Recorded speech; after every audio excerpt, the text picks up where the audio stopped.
Olá, no programa de hoje, os desafios contemporâneos da democracia brasileira. As responsabilidades do país perante a América Latina e na ascensão do Sul global. Os impactos das crescentes disputas entre Estados Unidos e China. E os caminhos que o Itamaraty pode trilhar frente a uma nova ordem que ameaça o multilateralismo. Eu converso com a embaixadora do Brasil em Ruanda, Irene Vidagala.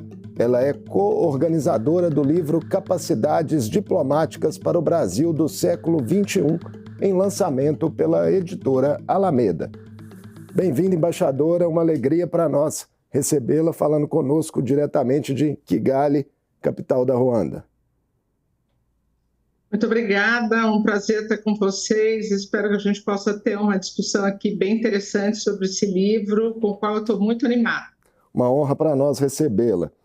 Embaixadora, pegando o título do livro como gancho, quais foram as principais transformações no cenário internacional que tornaram as capacidades diplomáticas do século XX insuficientes para o século XXI e motivaram aí os diferentes autores em seus ensaios, que compõem essa obra? Nós temos mudanças amplas, que vão desde a geografia da diplomacia até os meios de fazer diplomacia. Então, muito objetivamente, o que nós tínhamos no século XX era uma diplomacia de elites, uma diplomacia dentro do próprio meio dos diplomatas, e cada vez mais a gente vê que hoje a diplomacia ela se estende para um número muito amplo de atores. Então, a primeira capacidade que é necessária ao diplomata é conversar além do seu próprio meio, além do próprio mundo diplomático. E outro exemplo é como conversar. Conversar, por exemplo, via mídias sociais, conversar sobre outros temas. Então, as diferenças são bastante amplas e nós temos que discutir quais são essas capacidades que são precisas para defender os interesses do Brasil hoje no cenário internacional.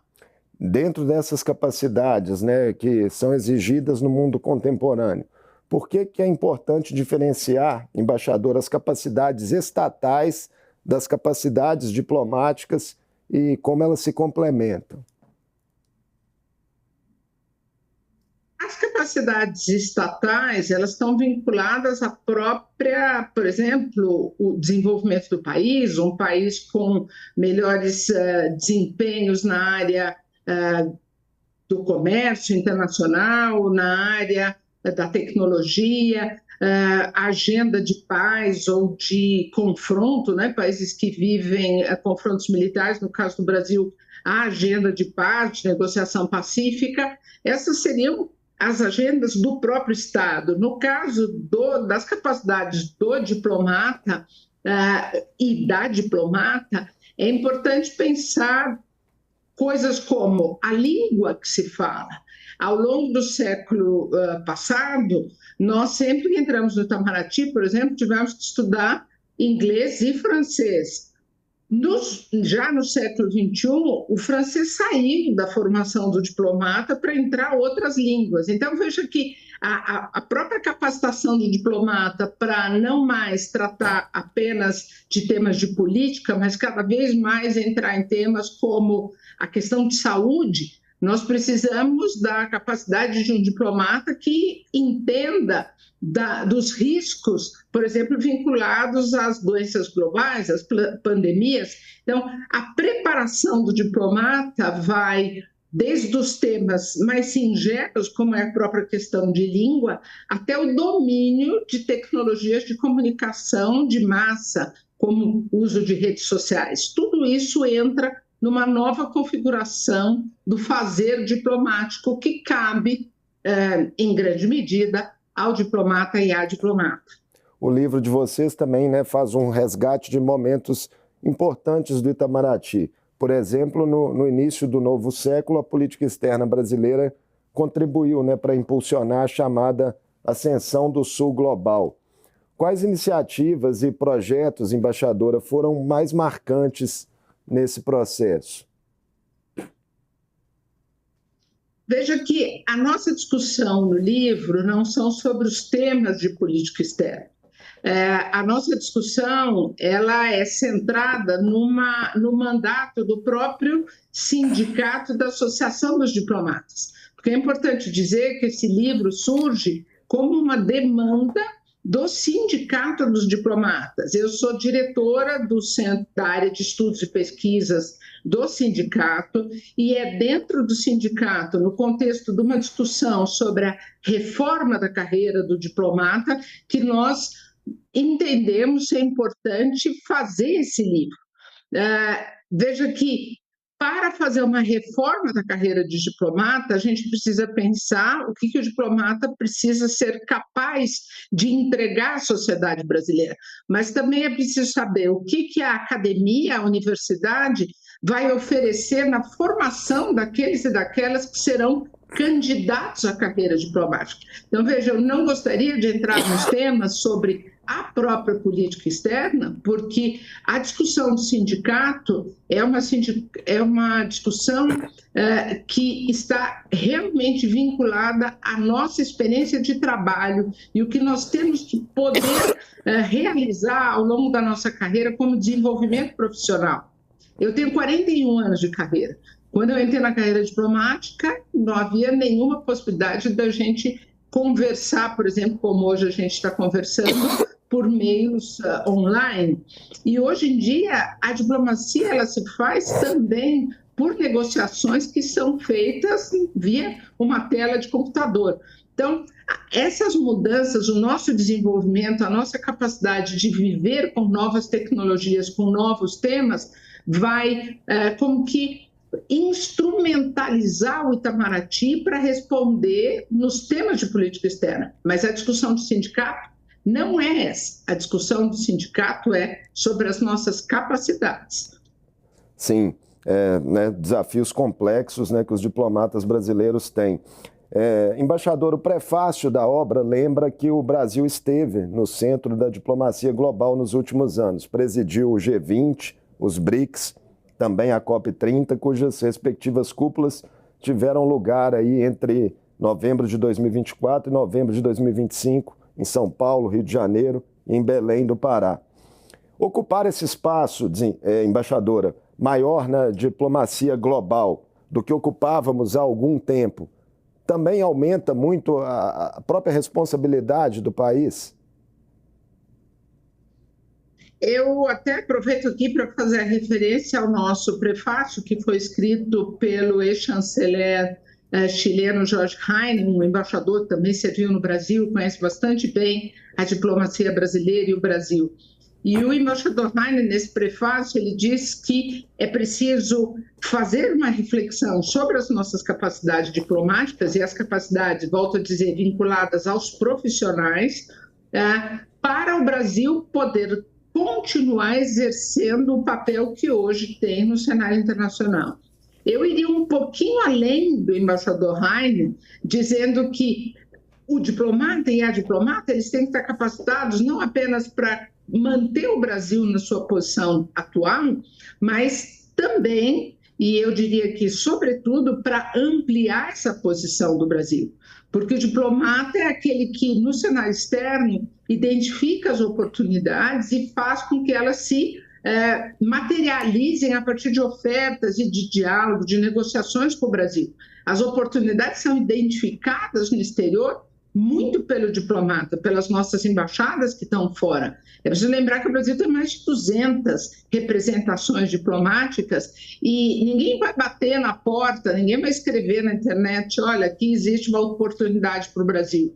É o Brasil que tem que ser capaz de identificar essas oportunidades. Então, ampliar o espaço de atuação do Brasil vai depender também da nossa capacidade de ler o sistema internacional. Um diplomata que não tem conhecimento, que não tem instrumentos, ferramentas para entender, por exemplo, a área de ciência e tecnologia, e eu insisto muito nela porque é uma área bastante nova para o conjunto de diplomatas, mas de várias carreiras. Se a diplomacia não está com competências para identificar essas oportunidades, nós vamos ficar para trás, nós não vamos poder responder e nos beneficiarmos dessas oportunidades. Então, para nós, perdão, a ideia é ir além da posição que o Brasil tem hoje, porque nós aspiramos a uma posição de maior destaque para o Brasil no cenário internacional. E se você me permite, eu juntaria aqui um aspecto. Não são só os diplomatas que precisam ampliar suas capacidades.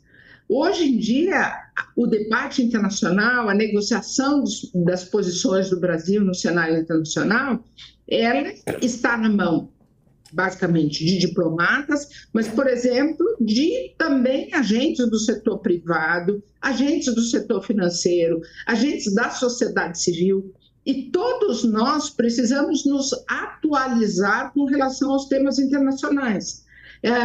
Esse livro, ele traz esse debate. É claro que são competências diplomáticas, mas não exclusivamente de diplomatas. São competências, capacidades do conjunto da sociedade brasileira para viver num mundo muito mais complexo, muito mais desafiador, onde os agentes internacionais se movem muito rapidamente. Se a gente não for capaz de seguir esse ritmo, a gente vai ficar para trás. Essas competências diplomáticas do Brasil, né, e também políticas, embaixadora, foram colocadas muito à prova recentemente, né, em 2025, em especial ali no momento do tarifaço imposto pelo presidente dos Estados Unidos, Donald Trump.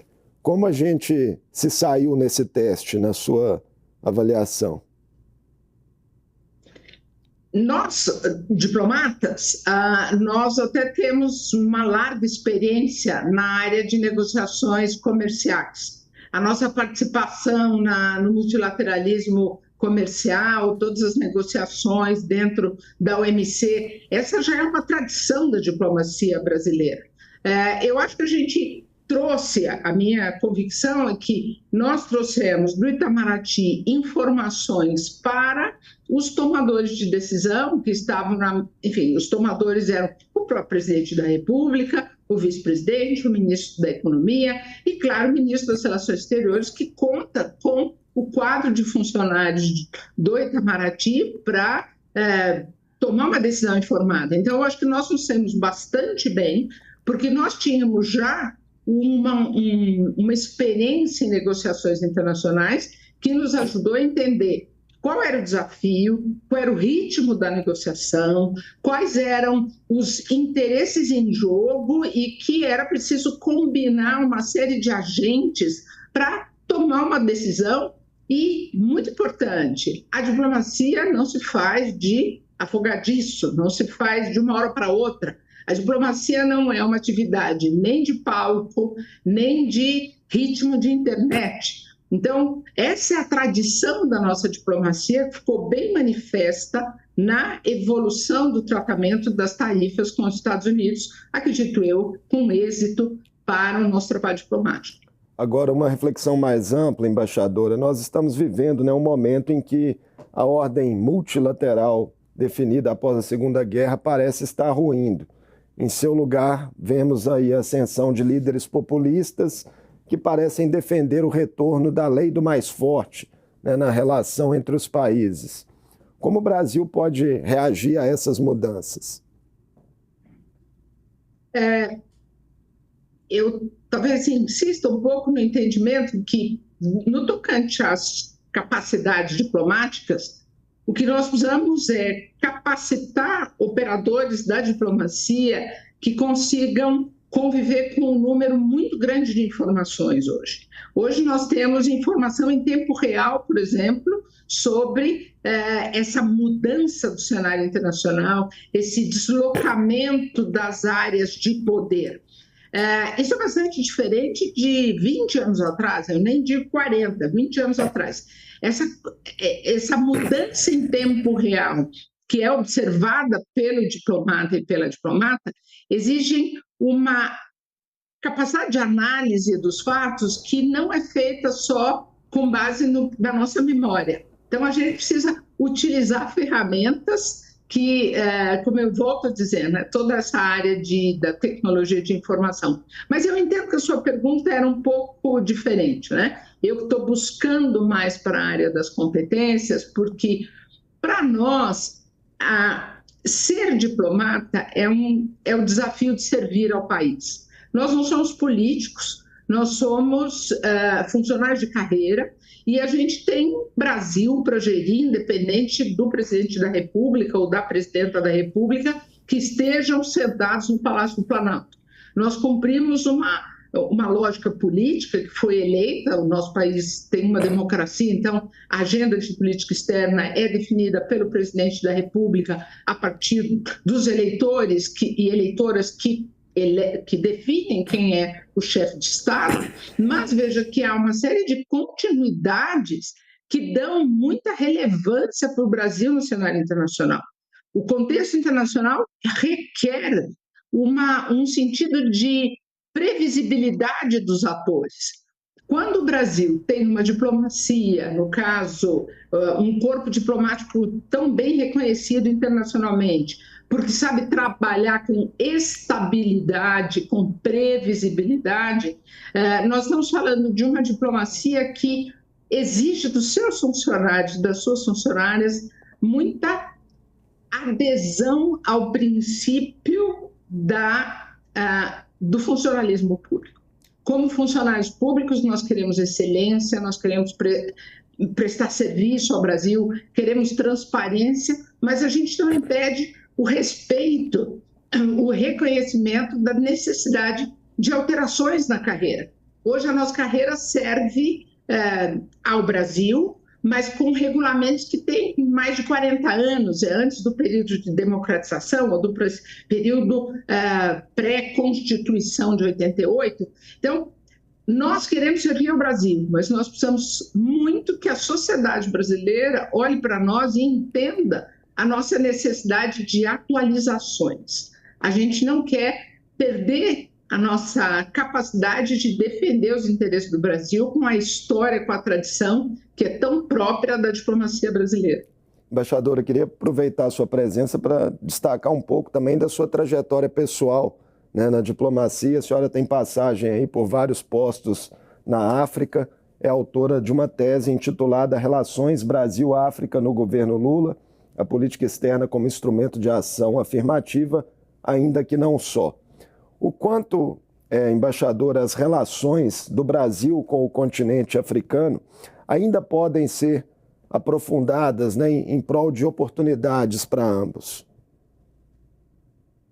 Bom, aí a gente entra num tema que eu sou especialmente apaixonada, né? Tenho mais de 30 anos cuidando de relações Brasil-África, e o que eu vejo hoje é um momento bastante mais positivo. Por exemplo, eu estou aqui na Embaixada do Brasil em Ruanda, nós acabamos de abrir essa embaixada em junho do ano passado, e o que eu observo é hoje haver no Brasil uma percepção muito mais clara de que o continente africano tem que definitivamente entrar e permanecer na agenda diplomática brasileira.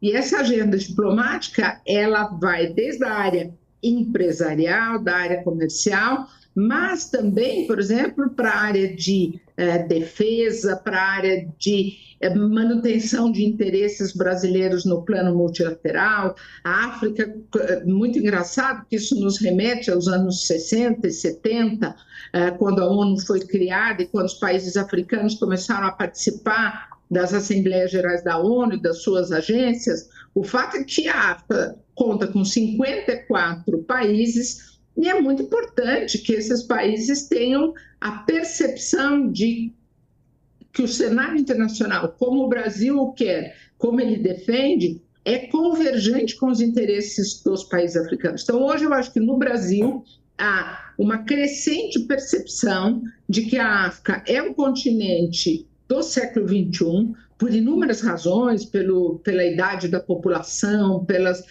pelo crescimento do PIB, pelos minerais que estão no continente, enfim, pela água, pelas oportunidades na área de segurança alimentar. O continente tem muita área para ser explorada do ponto de vista agrícola, e isso para o Brasil é muito importante. Enfim, eu fico muito satisfeita de ver que hoje, em 2026, talvez já nos últimos, talvez 5 anos, enfim. É verdade que o presidente Lula, em 2003, ele chama atenção para o continente africano e, pela primeira vez, estabelece a África como uma prioridade da política externa brasileira, mas o que a gente vê muito recentemente é que outros setores, além da própria diplomacia, passam a ver, sim, a África como uma área para a atuação internacional do Brasil. Isso é muito bom, eu acho que a gente está no caminho certo. Diversidade e representação também são temas muito trabalhados na sua trajetória, né, como embaixadora. De que forma a democratização, né, do acesso à carreira diplomática, com maior inclusão de gênero, de raça, pode fortalecer as capacidades do país, né, que são tão discutidas nessa obra de vocês? Eu gosto muito dessa pergunta porque o Brasil é muito diverso. Nós representamos todo esse Brasil, nós não representamos apenas um Brasil. O diplomata e a diplomata têm que ser capazes de negociar uma síntese dos múltiplos interesses do Brasil e conseguir projetá-los tão íntegros quanto possível, tão compatíveis quanto possível no sistema internacional. Para que nós tenhamos essa percepção dos múltiplos Brasis, nós precisamos de múltiplos brasileiros e múltiplas brasileiras. Eu venho de uma herança, seja pessoal, seja econômica, seja geográfica, nasci em São Paulo, sou filha de imigrantes, mas nós temos colegas, por exemplo, como na última turma do Instituto Rio Branco, um colega nosso que entrou, que é um rapaz negro, filho de uma mãe empregada doméstica. Ele traz para a reflexão sobre os interesses do Brasil no sistema internacional e sobre essa percepção das múltiplas necessidades do Brasil, algo que talvez a gente não tivesse se nós não tivéssemos essa multiplicidade. E aí é claro que as mulheres têm um papel muito importante. Nós somos, no mínimo, 50%, enfim, em grossos números, nós somos metade da população brasileira e nós temos as nossas percepções de como o cenário internacional pode contribuir para as nossas necessidades. Recentemente, recentemente, não tenho ideia clara, houve uma decisão a propósito de uma menina de 12 anos, a pessoa que estava sendo julgada por estupro de um vulnerável, de menor, essa pessoa, primeiramente, foi inocentada, depois foi condenada, e nessa condenação muito pesou o que tudo foi dito no cenário internacional pelas organizações da ONU, Unicef, ONU Mulheres, a propósito dos compromissos internacionais do Brasil. Então, é uma perspectiva também de gênero que vem da diplomacia e muito relevante na implantação de medidas dentro do Brasil. Então, todo respeito à capacidade dos meus colegas homens de defender o Brasil, mas nós, além de defender o Brasil, nós também temos o olhar, nós, mulheres diplomatas, temos o olhar sobre os interesses das mulheres, das meninas, das jovens cientistas, das profissionais, das mulheres de negócio do Brasil. Porque na política brasileira as mulheres ainda têm pouco espaço. Então, se na política elas têm pouco espaço, nós queremos que, pelo menos na diplomacia, a gente consiga olhar esses interesses das mulheres. Pois é, ainda dentro desse tema, em um documentário sobre mulheres na democracia, que foi feito em 2018, a senhora teve uma participação e dizia lá que era inevitável que mulheres chegassem a espaços de relevância e destaque, mas que era preciso acelerar esse processo. Hoje, 8 anos depois, em que pé nós estamos? Mulher é um documentário que eu aproveito para recomendar quem estiver assistindo, sobretudo as jovens que estiverem pensando na carreira diplomática. Mulheres na Diplomacia, está disponível gratuitamente na plataforma do Vimeo. O nome é Exteriores, é um documentário muito bom que conta 100 anos da história de mulheres no Itamaraty, porque a primeira mulher a entrar no serviço público brasileiro por concurso foi uma diplomata. Então, nós quisemos marcar essa efeméride e fizemos esse documentário. De 2018 para hoje, nós temos uma secretária-geral que é uma mulher. É a primeira vez no atual governo Lula, na sua atual gestão, é a primeira vez que nós temos uma mulher que chega à condição de ministra, de vice-ministra, né, de secretária-geral das Relações Exteriores. Nós temos uma mulher que é embaixadora do Brasil em Washington. Não obstante esses dois postos muito importantes, nós mulheres ainda precisamos ter muito mais espaço dentro do Itamaraty. Nós estamos a última turma do Instituto Rio Branco tem 41% de mulheres que entram, isso é absolutamente extraordinário, graças a algumas medidas de apoio, de representação maior da mulher na prova, então algumas ações afirmativas, mas o fato é que então, nós estamos entrando neste ano houve essa entrada muito significativa, mas nós precisamos também ter mulheres no topo, em postos importantes. Nós temos mais de 20% de mulheres que são ministras de primeira classe e que podem ser embaixadoras, e entendemos que pelo menos 20% dos postos de maior destaque na diplomacia brasileira têm que estar entregues a mulheres, por alguma representatividade. Mas é bem verdade que muitos países, eles buscam ampliar a representação de mulheres, além dos números de uma mera contabilidade de quantas são as mulheres, quantas serão as suas posições. Por quê? Porque identificam o ganho da qualidade do trabalho feito pelas mulheres. E não é porque a mulher trabalha melhor, é porque a mulher trabalha diferente. E nós estávamos aqui falando da diversidade. O mundo é diverso. Nós temos que olhar o mundo a partir de perspectivas que não são exclusivamente as históricas, milenares, centenárias, milenares perspectivas masculinas. Então, entregar à mulher postos importantes é uma forma de também atualizar a diplomacia brasileira. E, é claro, nós temos a expectativa de, num futuro breve, ter a primeira mulher chanceler, porque o Brasil e o Uruguai são os únicos países que, no continente americano, nunca tiveram uma mulher nessa posição. Haverá um dia em que chegará, e acho que já está mais perto hoje do que esteve ontem ou do que esteve 3 anos atrás. Embaixadora Irene, foi um prazer enorme recebê-la no mundo político, sucesso na continuidade da divulgação do livro e também à frente aí da diplomacia brasileira em Ruanda. Muito obrigada. Um abraço a todos. Um abraço. Eu conversei com a embaixadora do Brasil em Ruanda, Irene Vidagala. Falamos sobre o livro Capacidades Diplomáticas para o Brasil do século XXI, organizado por ela e pelo professor de Relações Internacionais, Davison Belém Lopes. A obra, publicada pela editora Alameda, lança luz sobre os desafios contemporâneos do Itamaraty frente às transformações aceleradas na cena global. E antes de encerrarmos, a gente reforça um pedido especial. Colabore com a campanha Assembleia Solidária SOS Chuvas, que destinará doações às famílias atingidas por deslizamentos e alagamentos na zona da Mata Mineira. Água mineral, alimentos não perecíveis, cestas básicas, itens de limpeza ou higiene pessoal podem ser entregues no posto de arrecadação na entrada do Palácio da Inconfidência de segunda a sexta-feira. Doações em dinheiro via Pix também podem ser feitas pelo QR Code que aparece na sua tela. Importante que você acesse o aplicativo do banco no seu celular para que possa fazer a leitura desse QR Code. Vamos juntos nessa corrente de solidariedade.